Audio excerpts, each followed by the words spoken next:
This extraordinary year, as part of the Heritage Open Day Festival, we here at St Stephen's Church invite you to join us on a virtual tour exploring the history of the team churches of Holy Trinity Redditch. It's a journey from Bordesley Abbey to the surrounding villages of Beoley, Webheath and Tardebigge, and then to Church Green in Redditch Town Centre and St Stephen's Church.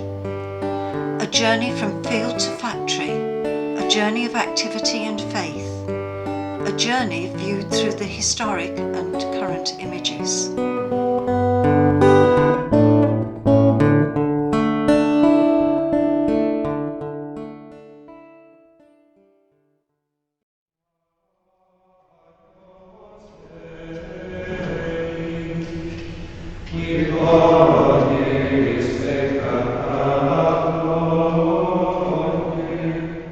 Listen, I hear the monks.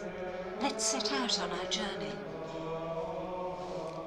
Redditch is a town that was, in its early days, a farming community clustered around the Cistercian monastery of Bordesley Abbey. Today, the abbey has been extensively excavated and tells the extraordinary story of its development in the 12th century to its destruction in 1538 by Henry VIII during the dissolution. The original St Stephen's Church was the gatehouse chapel of the abbey, the ruins of which can still be seen today, and this was where the local farming community went to worship.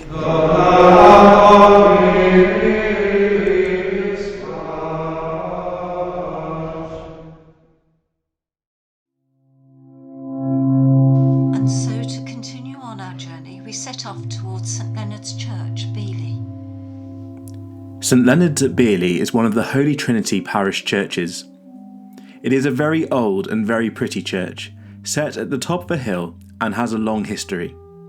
According to the Anglo-Saxon Charter of 972, Pershore Abbey was given land at Beoley, and it is upon this that the building of St Leonard began in 1136.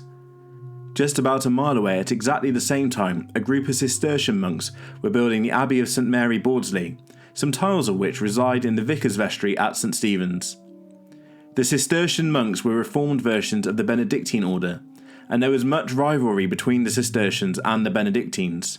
It doesn't take a lot of imagination to work out that the Benedictines of Pershore, who were lords of Beoley, decided to build the new stone church so that they wouldn't be outdone by the energetic Cistercians just a stone's throw away. The Benedictines ensured that the building of St Leonard was completed within 4 years. By the middle of the 15th century, St Leonard's had become a small parish church, one of 5 in the Arrow Valley. The really interesting part of the church is a lady chapel built by Ralph Sheldon. Ralph Sheldon was a Catholic who became Lord of the Manor in 1570. He was a person known to be dangerous enough to be kept under observation, but adept enough to avoid trouble. Many conspiracies against the crown went on around Ralph during his lifetime, and he was lucky enough to avoid being dragged into the Throckmorton plot, known to us as the Gunpowder Plot, by his friends at Coton Court. Or maybe he was part of it but somehow got away scot-free. The plot was to murder the Protestant Queen Elizabeth I and replace her on the throne with the Catholic Mary, Queen of Scots. As we well know, the plot went wrong. By 1570, Ralph had decided to build a chapel on the side of the small St Leonard's Church, where, in secret, he could partake of some forbidden Catholic worship. The chapel would be called the Sheldon Chapel, and would be a memorial to the splendour of his family. And that is how the famous Sheldon tapestries, which now languish in various museums across the world, came into being, Ralph having ordered many to be made for the chapel and for his private home. On the dissolution of the monasteries, the Bordesley abbot and his cellarer fled the abbey and took sanctuary at St Leonard's, with the protection of the powerful Sheldon family. They had brought with them vestments, books and a processional cross.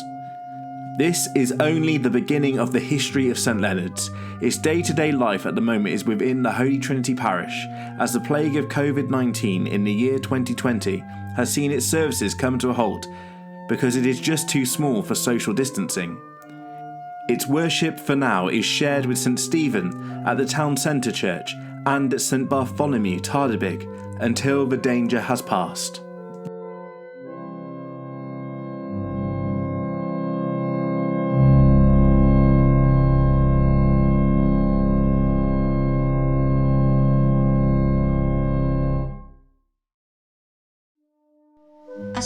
St Leonard's, we head towards Webheath, where St Philip's Church is celebrating its 150th anniversary. St Philip's Webheath is a small Victorian church built during the time of industrialisation, when the needle factories in Redditch were expanding and the working population growing. The really agreeable thing about St Philip's is that it has never been pretentious or too big for its boots. It has always loved and served the working people of the parish, many of them agricultural workers in the early days, and it still aims to be the welcoming church it has been since its consecration in 1870. At that point, most or all of the local churches had pew renters, but St Philip's did not rent out its pews. Each seat was open to any and all who came to worship. You can stand in the churchyard today and easily imagine the congregations trudging across the fields, come rain, come shine, to join the prayers and thanksgiving. In the beginning, the building was just an open single room, built with money donated by Baroness Windsor on land given by R.H. Hemming of Bentley Manor. It is constructed from local stone with bath stone dressings and decorations, a simple, straightforward building intended for ordinary people. You can see twice as many priest names on the board in the porch as you would normally expect. This is because the church was led by curates from St Bartholomew's Tardebigge for most of its history, and they tended to stay not for very long.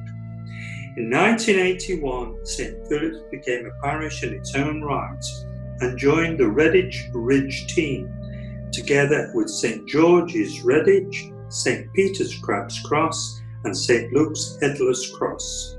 The late Reverend Mike Herbert took over the church in 1984 to become its longest-serving parish priest until he retired.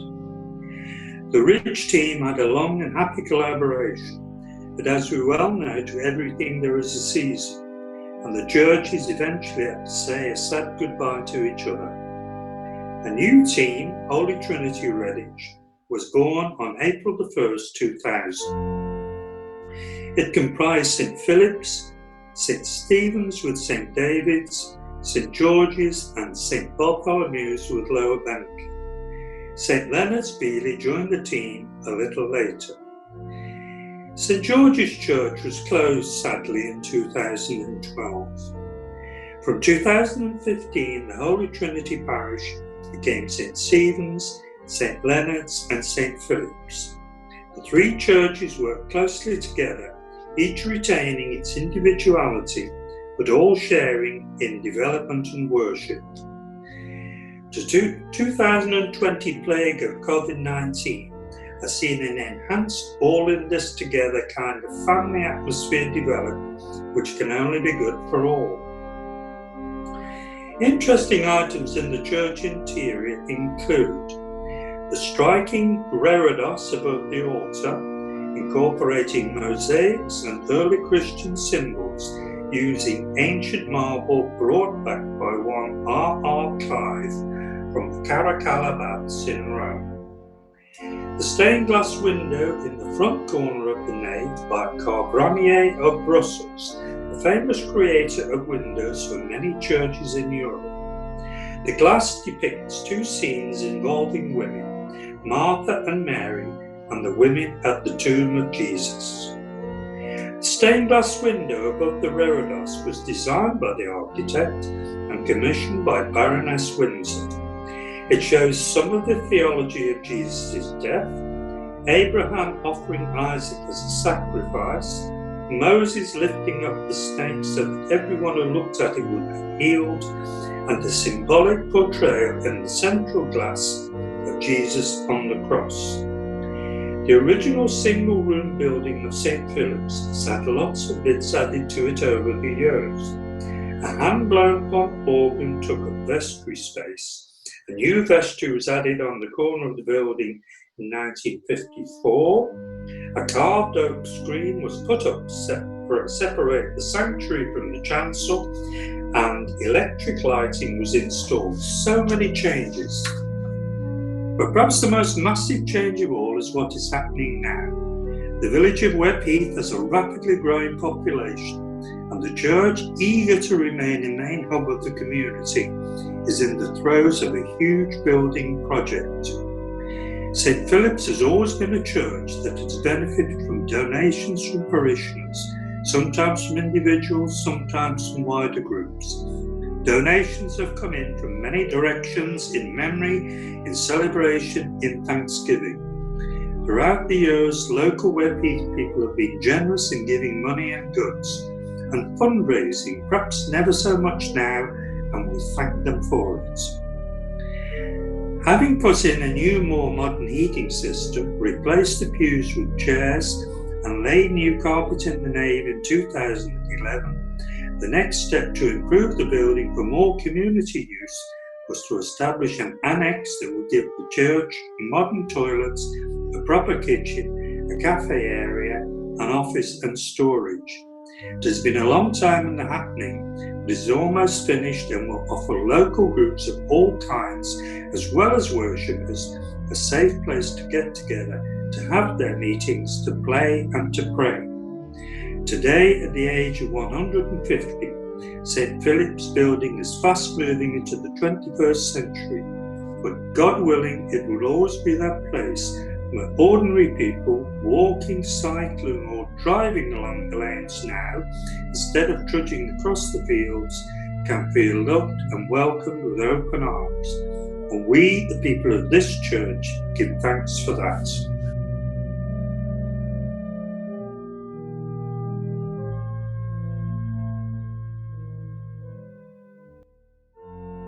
And our next port of call is St Bartholomew's Church in the village of Tardebigge. Welcome to St Bartholomew's Church, Tardebigge. The village of Tardebigge is famous for its flight of 30 narrow locks on the Worcester and Birmingham Canal. Tardebigge Flight is the longest flight of locks in the UK. St Bartholomew's Church overlooks the canal. The name Tardebigge is said to derive from the Saxon Tardebiggen, which means big tower or tower on the hill. It was recorded that the old church was dedicated to St Bartholomew and supposed to be built soon after the Norman conquest. The existing church building dates from 1777. It replaced the previous church when the tower collapsed in 1775. The church clock situated in the tower was made by John Moore and Sons of Clerkenwell, London, in 1855. It was repaired in 1976, and the winding mechanism was converted from hand-operated to being operated electrically. The large stone font was given to the church in 1850 by Anne Maria Benton, in memory of her sisters, Mary and Margaret Bartlett. The Bartlett family also endowed the Lady Chapel at St Stephen's Church in Redditch Town Centre. The bronze lectern, placed in church in 1907, was made by Miss Amy Walford of the Bromsgrove Guild of Applied Arts, a company of modern artists and designers associated with the arts and crafts movement. The Guild received a royal warrant in 1908. Among its most famous works in public display are the main gates of Buckingham Palace and the liver birds on top of the Royal Liver Building in Liverpool. Amy was the daughter of a former church warden at Tardebigge, and following training at the Royal College of Art in South Kensington, London, and the School of Art in Bushey Hearts, was appointed to the staff of the Bromsgrove School of Art and became principal. Amy Walford also designed the memorial stained glass window in the church in memory of the two wives of Thomas Dixon. The window was made in the Guild's workshop. The chancel was built between 1877 and 1879. and the organ was removed from the gallery and placed in its current position in the chancel. The box pews in the nave were removed and replaced by the current pews. In 1902, the 135-foot or 41 metres high church spire was subject to major repair and was practically rebuilt. The altar cross is made of olive wood from Jerusalem. The longest serving vicar of Tardebigge was the Reverend Canon Charles Dickens.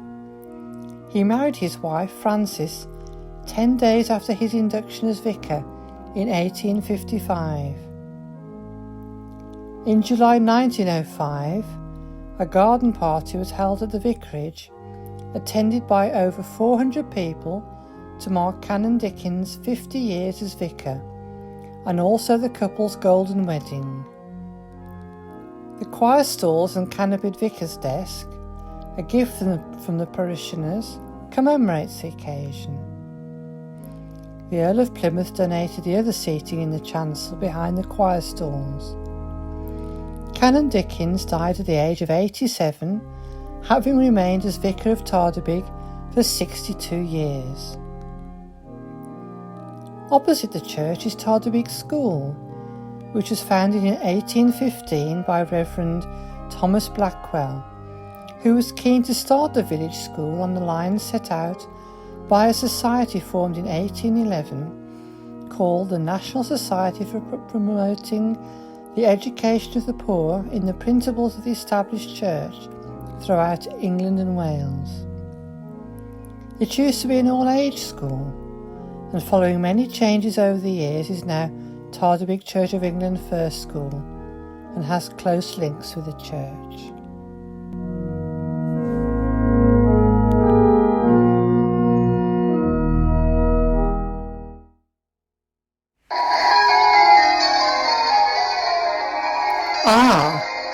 The bells are ringing out at St Stephen's. Let's head up to Church Green and St Stephen's Church.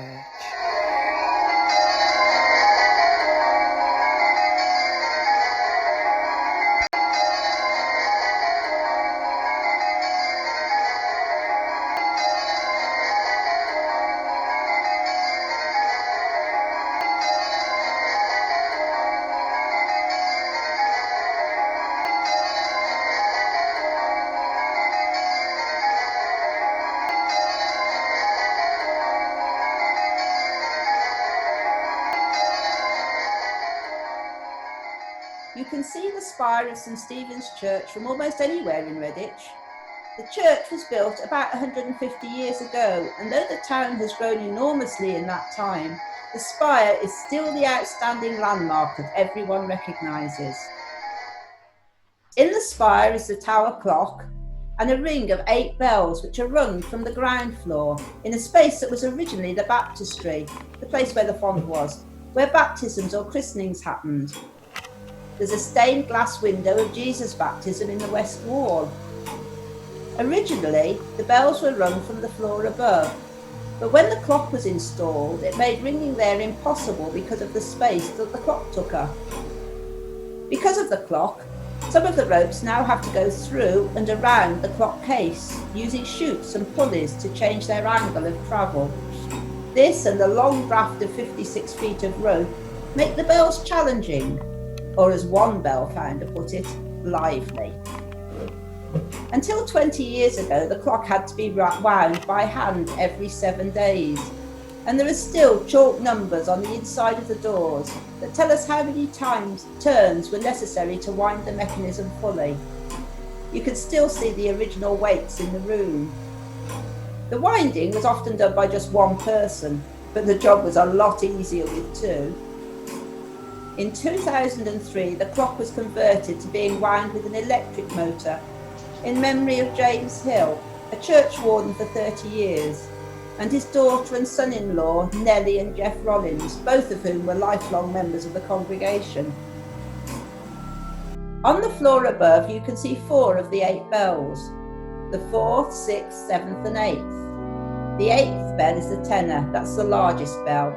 and it weighs in at 1200 weight, which actually makes it quite a light ring of 8. This is the bell you hear when the clock strikes, and is usually the one used for when one bell is tolled or chimed. Tolling is when the clapper is struck against the bell in its down position. That's when the mouth of the bell is down.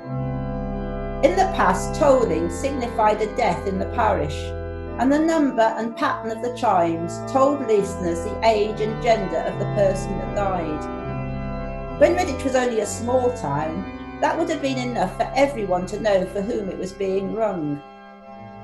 On a Sunday morning, the 5-minute bell was rung regularly to tell all laggards to get a move on. The service was about to begin. Above this floor are the final 4 bells, the 1, 2, 3 and 5. These are the lighter bells, and they are the higher bells for obvious reasons. In the beginning, there were only 6 bells hanging higher in the tower, but they couldn't be heard very clearly across the town. Besides which, the swing of 6 bells was quite likely to cause damage to the spire.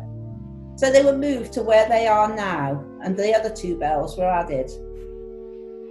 Unfortunately, the music of the bells is not always appreciated, and at some time 2 windows were blocked up to muffle them, and louvers were also put in to direct the sound downwards, thus limiting it somewhat. If you look at the wheels, you can see that they point in 2 different directions, from which you can see that the bells are not all hung the same way round. This is to prevent any undue strain on the fabric of the steeple, much as an army has to break step when marching across a bridge to counteract any swing to the structure. The bells are hung on wheels, which are very like bicycle wheels without tyres.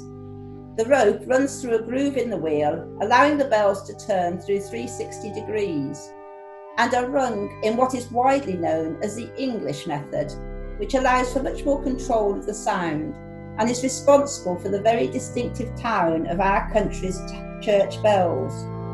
It doesn't let you play tunes, but what it does allow for is the changing of the order of the bells to produce different patterns of sound. This is known as method, and it's largely peculiar to England, though there are towers in America, Australia and Canada which also practice the art of method ringing. When the bells are being rung, not chimed, the bells turn a full 360 degrees every time the rope is pulled. Each rotation begins with the bell in upward position, that is, with the mouth of the bell upwards, supported in position by a length of wood, always ash, known as the stay. The object of the stay is to break if ever a ringer is being over-enthusiastic. This prevents damage happening to the bell. It's much easier and cheaper to replace a broken stay than to deal with a cracked or broken bell. There are only 2 foundries still in production today, Taylors of Loughborough being one of them, and the producers of St Stephen's bells. 150 years ago, the church builders were able to profit from industrialisation and simply order the tuneful bells they needed. Before the Victorian era, a bell pit would have had to be dug beside the church and the bells cast there. The bells hang in an iron frame, which is much more durable than the older wooden ones, which had to be greased before every use. A time-consuming and an unpleasant job, especially when the weather was cold. It takes hard work and stamina to become a bell ringer. It is an art form, really. It's unusual for anyone to become a competent ringer on our bells in less than 6 months, because they're not easy bells to learn to ring on, and they've been described more than once as the most difficult ring in Worcestershire. However, once you've mastered the art here, you can ring bells anywhere, and ringers often come from far and near and find them a joy to ring. The bells are rung to celebrate national and local events, for weddings and church services, and sometimes just for pleasure. In normal times, they're rung every Sunday morning to call the faithful to worship, and on Monday evenings for practice. This year they've been silent for months. Their joyful clamour has been missed by many, both those who love them and those who loathe them. But the people of St Stephen's hope they'll soon be ringing out again to mark the milestones of their lives. May the church spire with its bells continue to be the town's iconic landmark for generations to come.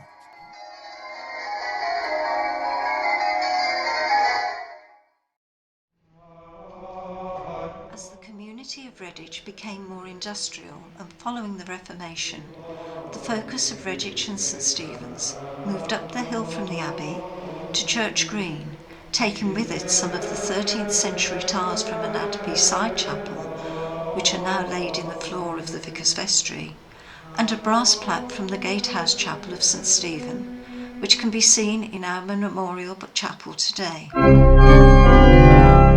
In 1855, the church that we see today was consecrated by the Bishop of Worcester, and thus began a new chapter in the history of St Stephen's Church.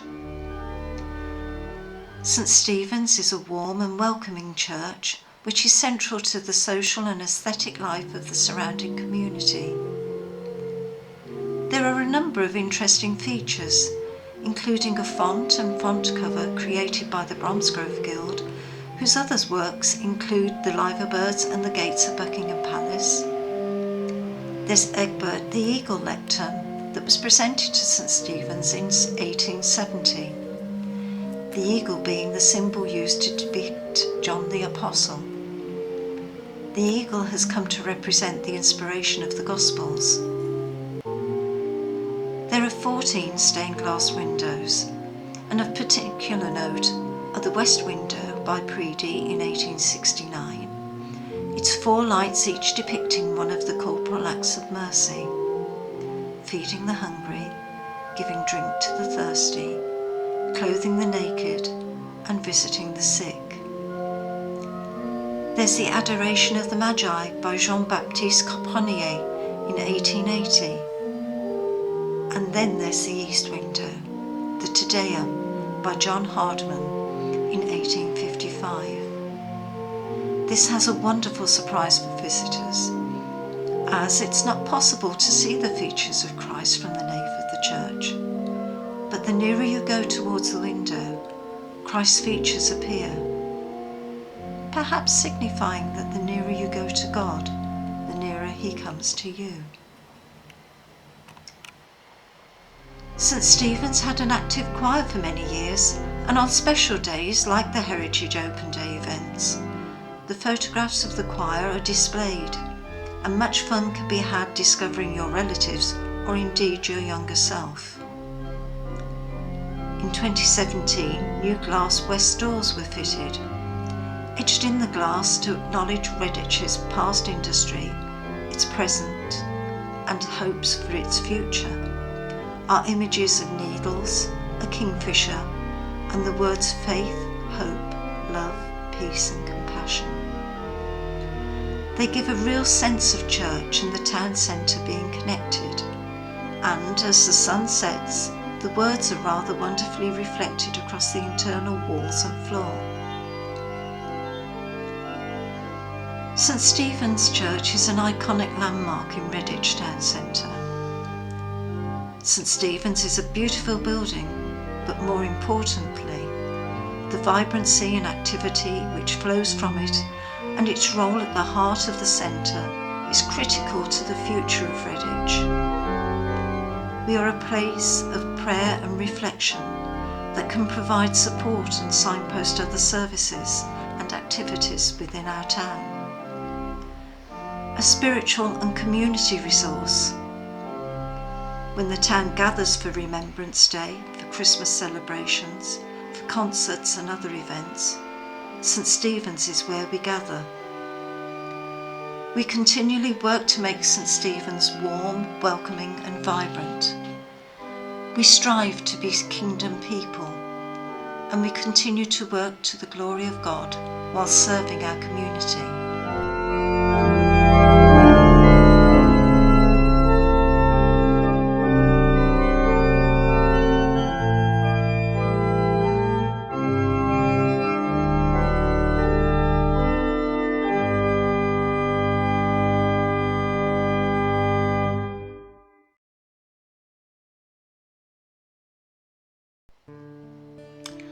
And so that ends our tour of the team churches of Redditch Holy Trinity.